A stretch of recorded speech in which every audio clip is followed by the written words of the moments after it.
जय हिंद साथियों। 15 अगस्त का दिन हम सभी भारतीयों के लिए खुशी का दिन है। सबसे पहले हम उन सभी भारतीयों को सलाम करना चाहें जिन्होंने अपने खून के बलिदान देकर भारत देश को फिरंगियों से आजाद कराया। हमारा देश 15 अगस्त 1947 को आजाद हुआ और इसी दिन को याद करके हम लोग प्रति वर्ष 15 अगस्त को स्वतंत्रता दिवस को हर्षोल्लास के साथ मनाते हैं। वीर जवानों का जीत। हमारा देश 1757 से 1947 तक अंग्रेज के हाथों गुलाम था और अंग्रेज इस पर राज करते थे। सबसे पहले वो व्यापार के उद्देश्य से आए थे और उन्होंने ईस्ट इंडिया कंपनी की स्थापना की, जिसमें अंग्रेज भारत से सामान खरीदकर इंग्लैंड ले जाकर दूसरे देश से महंगे दामों में बेच देते थे, जिससे उन्हें काफी लाभ होने लगा। तो उन्होंने सोचा कि क्यों न भारत पर आक्रमण किया जाए और उन्होंने आक्रमण करके भारत को कब्जा कर लिया। अंग्रेजों ने भारत को पूरे 200 वर्ष तक गुलाम बनाकर रखा। आइए जानते हैं अंग्रेजों से भारत कैसे आजाद हुआ।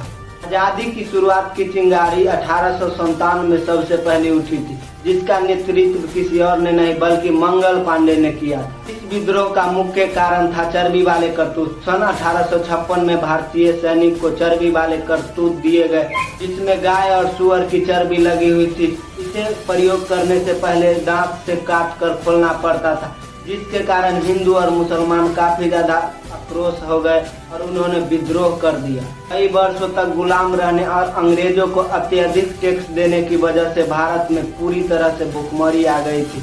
लोग एक एक रोटी के लिए तरसते थे।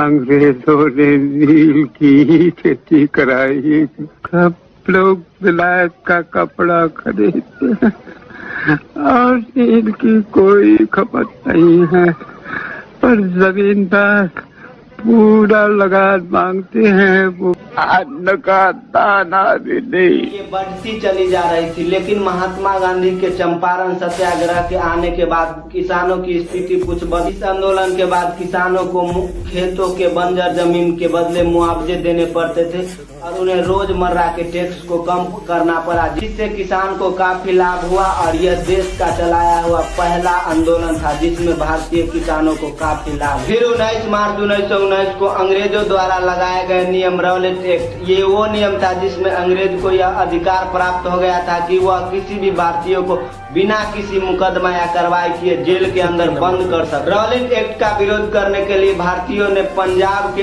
अमृतसर में 13 अप्रैल 1919 को एक सभा बैठाई। तभी अंग्रेजी अफसर जनरल डायर वहां पहुंचकर अंधाधुंध गोलियां चलवाई, जिसमें 1500 से ज्यादा लोग मर गए और 2000 लोग घायल हो गए। यह दिन हम सभी भारतीयों के लिए काला दिन था, जब हमारे कितने माता एवं बहन विधवा हो गई और उनके मांग के सिंदूर को धोना पड़ गया।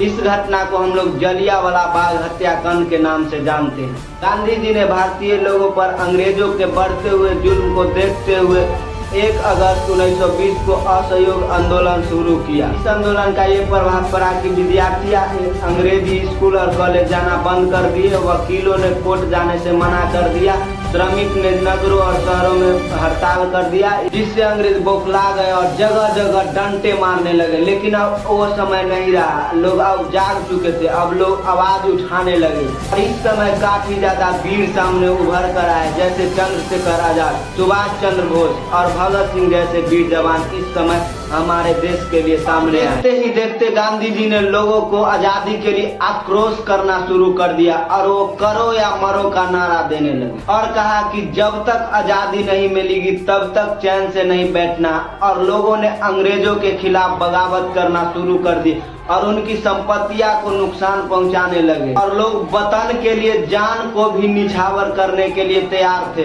अब 1942 आते आते अंग्रेज को ये पता चल गया था कि अब इस देश में ज्यादा दिन तक राज चलने वाला नहीं है, लेकिन असली लड़ाई अभी बाकी था और ऐसे में जरूरी था एक ऐसे नेता का जो उन्हें लड़ना सिखाए और गोली बंदूक और औजार ला के दे। ऐसे में सामने उभर कर आए हमारे नेताजी सुभाष चंद्र बोस। उन्होंने कहा कि तुम मुझे खून दो, मैं तुम्हें आजादी दूंगा। बहादुरों, बिना कीमत चुकाए इस दुनिया में कुछ हासिल नहीं होता और आजादी की कीमत है शहादत। आज मैं आप सबको कॉल देता हूं, तुम मुझे खून दो, मैं तुम्हें आजादी दूंगा। तुम मेरा साथ दो, मैं तुम्हें आजाद करूंगा। और उन्होंने अंग्रेजों से लड़ने के लिए भारत में एक फौज तैयार की और उन्होंने अंडमान निकोबार में पहली बार अंग्रेजों से विजय प्राप्त करके ये विश्वास दिलाया कि हम लोग अंग्रेज से जीत नहीं सकते, लेकिन यह काम नामुमकिन नहीं है। उसके बाद वो जर्मनी चले गए। जर्मनी में उन्होंने हिटलर से दोस्ती की। हिटलर जर्मनी का चांसलर था और वो इंग्लैंड का भी दुश्मन था और वहाँ वो दुश्मन के दुश्मन को दोस्त बना लिए और उनका मकसद था इंग्लैंड को खत्म करना। अच्छे स्वभाव होने के कारण सुभाष चंद्र बोस का इटली के चांसलर से भी दोस्ती हो गया और इटली के चांसलर ने उन्हें अपने जेल में रहने वाले कैदी को आजाद कर दिया और वो सुभाष चंद्र बोस के हिंद फौज में शामिल हो गया। लेकिन अफसोस की बात ये रहा कि आजाद हिंद फौज हम लोगों को आजादी नहीं दिलवा पाई। इसका मुख्य कारण ये था कि दूसरे विश्व युद्ध में हिटलर की मृत्यु हो गई, जिसके कारण उनकी आजाद हिंद फौज अंग्रेजों के हाथे सिलेंडर कर दिए।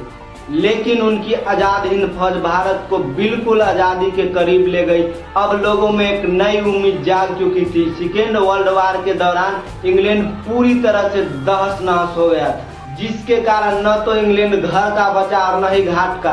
दूसरी तरफ भारत का हर इंसान आजादी के लिए अंग्रेज से लड़ रहा था और उनकी यही जुनून और संघर्ष ने भारत को आजाद कराया और अंग्रेज को भारत छोड़कर जाना पड़ेगा। हमारे तरफ से उन वीर सपूतों का सलाम है जिन्होंने अपने भारत देश को आजाद कराया।